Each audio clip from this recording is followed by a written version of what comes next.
D'abord, le sac poubelle en plastique noir est placé dans une espèce d'aquarium où il est un peu exposé à des vapeurs de cyanosacrylique que tout le monde connaît sous le nom générique de superglue. Quand on la fait chauffer, cette colle dégage des vapeurs qui se fixent sur les composants gras des empreintes digitales et les révèlent. Il y en a une seule. Elle est incomplète, mais elle est bien là. Le labo la relève et l'entre dans le fichier informatique pour tenter de découvrir si elle appartient à quelqu'un qui serait fiché. Sur ce ton-là, les enquêteurs interrogent le voisinage. Une voisine a vu Aurélien revenir avec une dame. Elle est déjà venue. La voisine est formelle. Elle l'a déjà vu et elle en fait une belle description. Un autre policier de la PJ voit des tags effacés dans le hall d'entrée, cette plaie qui frappe toutes les villes. En regardant mieux, il remarque une structure qui ressemble aux lampes du plafonnier mais qui n'éclaire pas, alors que les autres sont allumées. Il pense que c'est peut-être bien une caméra dissimulée. Et il a raison, le sadique le lui confirme. Celui-ci reconnaît avoir installé cette caméra sans savoir si c'est bien légal, pour identifier les taggeurs qui lui coûtent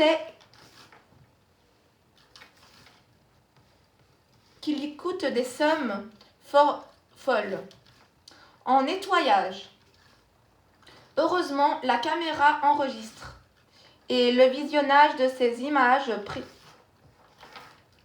permettent de voir qu'Aurélien est revenu avec une dame vers 21h30.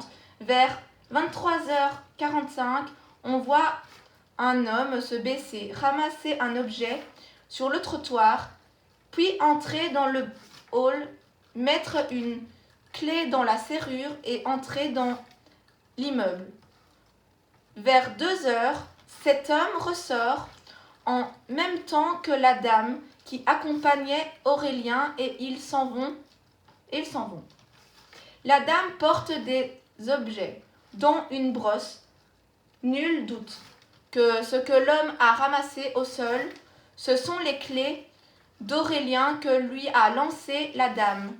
Depuis le 2e étage, depuis le living d'Aurélien. Ils sont de mèche. C'est un coup monté. L'empreinte digitale est identifiée. Elle appartient à Maxence, une petite frappe qui a déjà été arrêtée pour cambriolage à répétition et pour coups et blessures. La PJ se met en embuscade devant chez lui, car s'il sonne et se présente, il risque de fuir. L'attente n'est pas longue et Maxence est arrêté. Il ne fait pas de difficulté. Son audition commence dès qu'il est amené à la PJ. Il nie les faits, ce qui n'a rien d'étonnant. C'est un grand classique. Une empreinte digitale? Comment est-ce possible? Il avait mis des gants de vaisselle qui ne laissent pas de traces. Ils sont trop épais. On dit si souvent que les gants fins n'empêchent pas les empreintes digitales de se déposer que Maxence a préféré mettre des gants de vaisselle épais. Il les a même testés. Ah oui, le gant déchiré, mais c'était à la fin. Il n'a plus rien touché avec cette main-là. À cause de la déchirure. Des images vidéo. Où ça? Elle lui a certifié qu'il n'y avait pas de caméra. Elle avait même posé la question à Aurélien sous un prétexte quelconque. C'est du bluff. C'est sûr, les images lui sont montrées où il tient le premier rôle avec une autre artiste que les policiers voudraient rencontrer pour la féliciter, elle aussi. Manon est une très jolie fille qui ne brille pas par son intelligence, mais elle offre quelques compensations dont Aurélien aimait profiter de temps à autre. Il l'invitait alors au restaurant, supportait sa conversation et la ramenait chez lui pour la Lali. Manon a découvert qu'il avait un coffre-fort parce qu'il s'en est vanté auprès d'elle. Il le lui a même montré. Manon pensait qu'il devait contenir des choses précieuses, car, après tout, Aurélien était anesthésiste. Il avait donc de l'argent, et pas de femme, ni d'enfant, pour le dépenser. Elle en a parlé à un autre de ses amants, Maxence, qui lui a proposé de monter un coup pour le cambrioler. Mais Manon n'avait pas le code et ne voyait pas comment se le procurer. Maxence l'a rassurée, il s'en occupait. Elle n'avait qu'à lui passer les clés un jour où elle serait chez lui et il saurait bien lui faire peur à ce petit médecin un peu mine et lui faire cracher le morceau. Mais rien ne s'est passé comme prévu.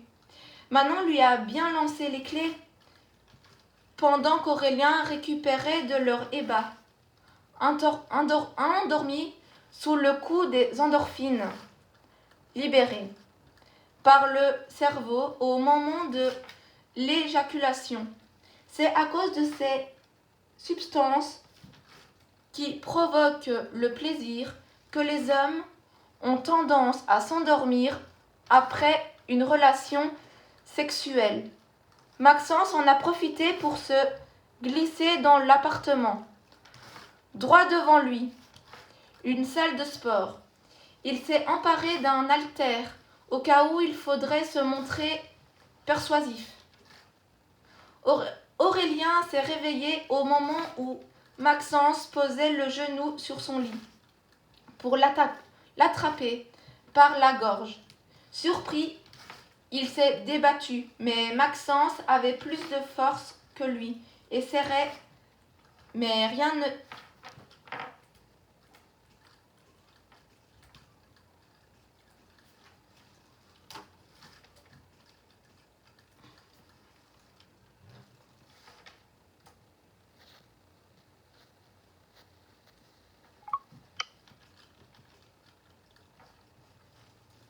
et serrait.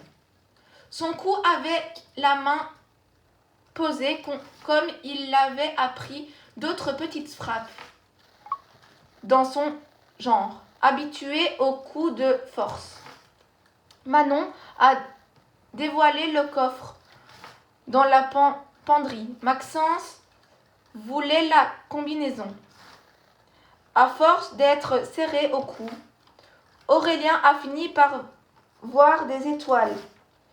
Il s'est senti partir et a paniqué. Il a lâché le morceau.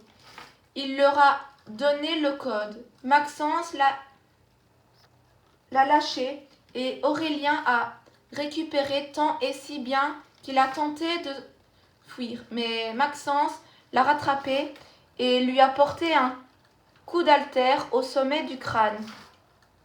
Aurélien s'est effondré sous le choc et Maxence en a profité pour lui lier les mains dans le dos. Aurélien était semi-conscient, couché au sol de sa chambre, entièrement nu. Maxence assis sur lui, pour l'empêcher de bouger. Aurélien vociférait. Il allait prévenir la police. Il allait les faire mettre au trou. Il ne s'en tirerait pas comme ça. Maxence ne comptait de toute façon pas lui donner l'occasion de le dénoncer à la police. Il avait imaginé qu'il pourrait l'impressionner au point que, par peur, Aurélien se tait. Mais là, il a compris que ce ne serait pas le cas. Aurélien n'était pas le petit trouillard que Manon lui avait décrit. Il avait du ressort. Il n'avait pas peur. Il allait les donner à la police. Maxence a sorti de sa poche un fin couteau et le lui a planté dans le cœur, sous les cris de Manon, qui n'avait jamais voulu ça. Après avoir porté le coup, Maxence s'est muni de gants et est allé chercher un sac poubelle pour lui couvrir la tête, qu'il a encore serré avec une corde. Comme ça, s'il vivait encore, il allait mourir d'asphyxie. Le moins que l'on puisse dire, c'est qu'il avait signé sa volonté de tuer. Ce geste-là lui coûterait très cher en cour d'assises. Il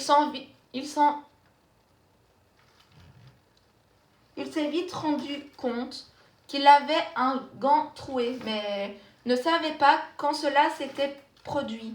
Il était sûr que c'était vers la fin, et dès qu'il l'a remarqué, il n'a plus utilisé cette main-là. Pourquoi avoir amené le corps dans la salle de sport? Parce que Manon voulait effacer les traces de sang. Pourquoi effacer les traces de sang alors qu'il allait sauter aux yeux qu'il s'agissait bien d'un meurtre? Pour égarer les recherches. Je pense que ces deux-là étaient absents le jour de la distribution des cellules grises. Et il me semble bien qu'à deux, ils ne disposent pas d'un cerveau complet.